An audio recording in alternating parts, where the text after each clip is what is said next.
A throw, and it's caught. Touchdown, Atlanta. What's up, Falcons fans? What's up? You got your boy KP and Mike the Expert, so you all tune in. Razo Rundown brought to you by Atlanta Sports Deck, the culture and sneakers and sports. I ain't really got a lot of positive to say. This game was horrible, and for all the simple Simons that be talking about moral victories, you tripping. There's no moral victories from this. This was a complete embarrassment. I mean, it's nasty work. That's all I can say. It was nasty work the whole game. What the hell's going on out here? No, I totally agree. It was a terrible game for us, and it's almost what I expect to happen. Because, I mean, if I look at some of our other games, yeah, we had 2 wins in a row. But, I mean, I don't trust in Penix. I don't trust in Zac Robinson. So eventually I knew this was going to be coming up, and it happened. What we thought they were. Eventually I knew this was going to be coming up, and it happened. Man, it's not even just about Penix and Zac Robinson. It's about trusting the Falcons as an organization, bro. This has been a trend even before Michael Penix was here, before Raheem Morris. We had the same Dr. Jekyll and Mr. Hyde act under Mike Smith, under Arthur Smith, under Dan Quinn. It's been the same sad story as Tony Braxton would say, another sad love song over and over again. That's what we've been seeing, bro. And it's ridiculous. And I will go ahead and get out the way. The positive or the good, if you will, was definitely Kyle Pitts. He got his money off. He looked like, a Pro Bowler. And we just decided to stop throwing on the ball. Son dominated the first half, and then we decided we don't want to throw on the ball anymore, which is crazy. Yeah, exactly. I mean, Kyle Pitts really was doing this thing. He had 7 passes for 62 yards. I mean, we finally got him into the game. Now, don't get me wrong. It wasn't a breakout game for Kyle Pitts or anything like that. No, we've seen this before. Yeah, I mean, Kyle Pitts, we know what he can do out there. He just needs the opportunity. He needs the chance to do it. At first, he did have the chance to do it. Then we just stopped going to him. I don't know what happened with that. But, yeah, Kyle Pitts is our bright spot. I don't think there's anything else to say that was positive. Am I missing anything? Nah, that's it. I'll give a shout out to Parker Romo before I do that. Shout out to Peachtree City and Parker Romo, man. He made his kicks. He didn't look crazy. Other than that, we got to start here. You got to start at the head coach, man. You going to the West Coast. Why would you leave 24 hours before the game start and get there basically, a couple hours before the game starts? And his excuse was he wanted things to feel normal. So when you stay at home, you show up 4 hours before the game starts and you go to work, but you're not at home and you're flying across the country. That's got to be the dumbest decision I've ever heard. But you don't know about jet lag? Yeah, where is he from? Is he from out here? Where is he from? You talking about originally where's Raheem Morris from? Yeah. Yeah, I don't know, but I know he coached in Tampa. He coached in Los Angeles. Obviously, he coached here twice. But I'm starting to think he has something against his team, even though he's coaching the you team. Saying I think he's trying to sabotage us. It's an inside job. Yeah, I think it's an inside job. He's trying to sabotage us. Something is going wrong. I don't know about that, bro. You making the money the head coaches make. You ain't trying to sabotage yourself. You trying to get them checks. I don't know. He might be getting another. He might be doing the Kawhi Leonard and getting another check from somewhere else. He's not he supposed get paid to be on the table. Get it from somebody else. I don't know, because the stuff that he's doing, I mean, it's just in the playmaking and just everything is just, I mean, the play calling, whatever, it's weird to me. Nothing changes. Everything stays the same. I don't know. It's weird to me. And I think, he's sabotaging. They don't make any adjustments. I was watching the game and I turned to my wife. I said, have you ever seen a head coach look so confused on a regular basis? He either looks confused or he kikiing on the side. There's like no in between. Yeah. And Sunday night, he didn't know what was going on. He didn't know where he was at. He didn't know what day of the week it was.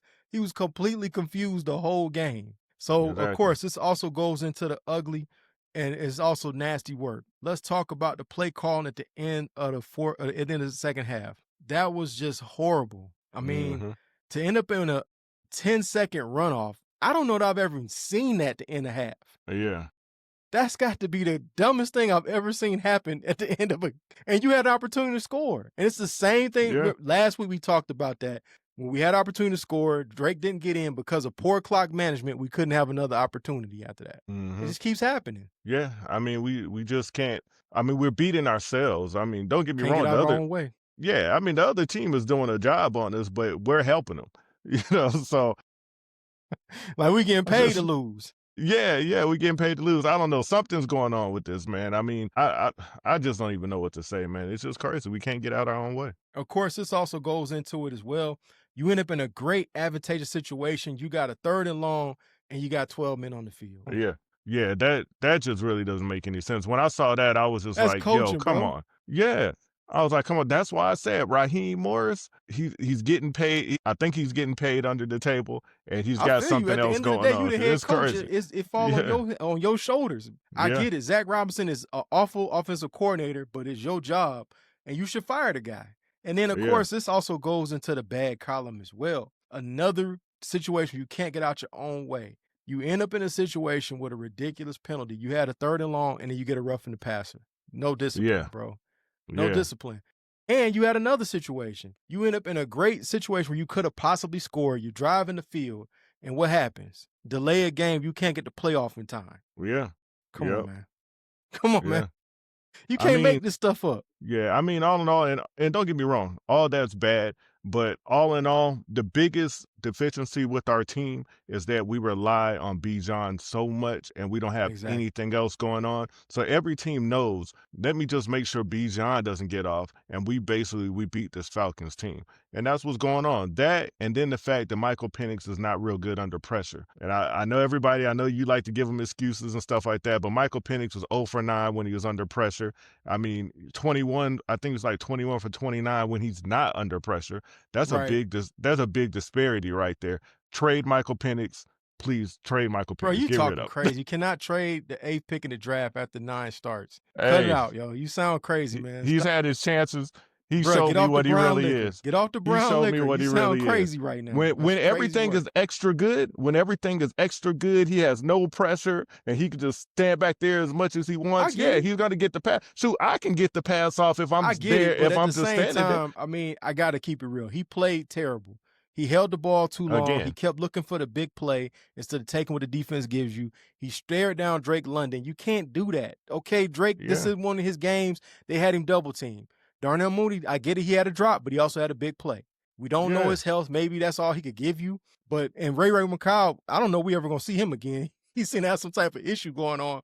We don't know what the issue is, but we may not see him again. I remember the last time the Falcons had a player and they said, hey, they got some personal problems, they got to step away. It was Calvin Ridley. We never saw him again. Yeah. I mean, who knows what's going on there? But at the same time, this is a situation where Kyle Pitts getting off and you go away from it. Kyle Algier showed some good runs going up the middle and you go away from it. So I just don't understand what's going on from a schematic standpoint and from more so a decision-making standpoint. Well, I feel bad for not Penix. I don't feel bad for Penix. You feel bad for him? No, I feel bad for Kyle. I mean, for Penix because he's not a good quarterback. But I feel bad for Kyle. No, you feel bad for him because Zac Robinson's a horrible offensive coordinator. Well, that he too. loves that the too. pistol and can't think of any other inventive plays to get the ball out. No, that too. But I feel bad for Kyle Pitts. And the reason why is because he finally had a good game and it didn't lead to a victory. Yeah, Exactly. I mean, it's basically empty stats right now, as we say in Empty basketball. calories. Yeah, empty calories, empty stats. So I'm just like, man, I feel bad for him because we couldn't put it all together. Our offensive line, our offensive line the last couple of games has been real good. And I was like, yo, our offensive line, it came back because our offensive line started out bad in this season. And then, it looked like we were finally getting it together and then it just fell apart. I mean, of course, we got a serious injury with Bergeron, but 71, Wilkinson was getting beat like a drum out there. That was embarrassing, bro. And he was getting beat by a backup. That man had his way with him, bro. It was like he sunned him like a little child. It was like Debo, bro. He was just getting off over and over and over again. And again, you don't make any adjustments. You don't chip with your running back. You don't put an extra tight end to protect your quarterback. And you let your quarterback get hit in the legs. This is a guy with leg problems. Are you serious? Yeah.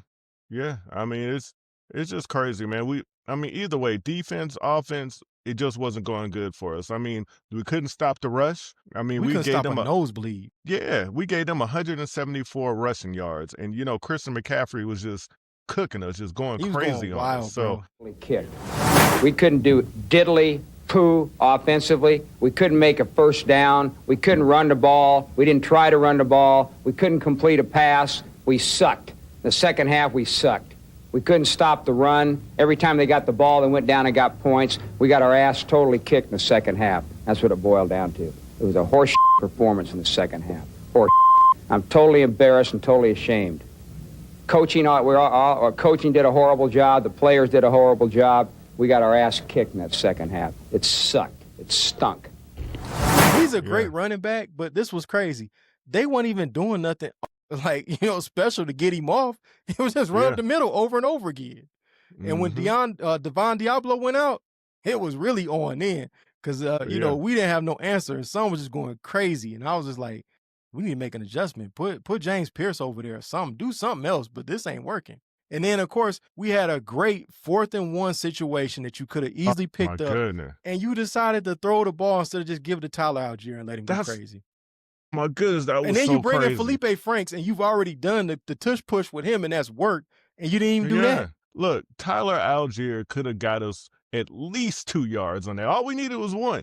He would have got us at least 2 yards. We would have had the first down, but yet, okay, we want to pass the ball. Crazy. But the play before that was crazy when you did that. You had that toss, and you tossed the ball, and the man is like 3 yards behind the line. Yeah. And you get a defense all this time to come up and basically hit him where he can't get no yards. Exactly. I mean, it was just, the only good play they really had was the go route with Bijan where he went crazy. And he had some nice jukes and stuff, but at the same time, that was it. That was the bright spot, and that was the game. Yeah. Well, here's the thing, and I want to come back to this a little bit. I don't want to say that Penix is a bad quarterback because he's not just a trash quarterback or anything like that. Thank you for sobering up. No, I'm just going to say he's not a trash quarterback because he's put in bad situations. I mean, if you don't have a line, and for a quarterback like Penix who's not real mobile and everything, then you don't have a line, that's going to really hurt you. And your offensive coordinator is sabotaging you. That's what I was about to say. The offensive coordinator is not doing a very good job. Now, with that said, I still don't think Penix overall by himself is doing a very good job either. So I think both of those two things together is going to cause for a disaster. And I do think if Penix does have a good game, first of all, the next game, Penix shouldn't even play. He's injured right now. Let Kirko play. We're going against a team that we should beat. Let Kirko play. You should beat the brakes off of them. You need confidence. You need to get right. You need to get right. So you let run the score up. This need to be like college. Run the score up. Yeah, exactly. This team just lost to the Browns with Dylan Gabriel at quarterback. And really, he didn't do anything at quarterback. All they did was run the ball with Quinshon Judkins over and over again. So this should be an easy win.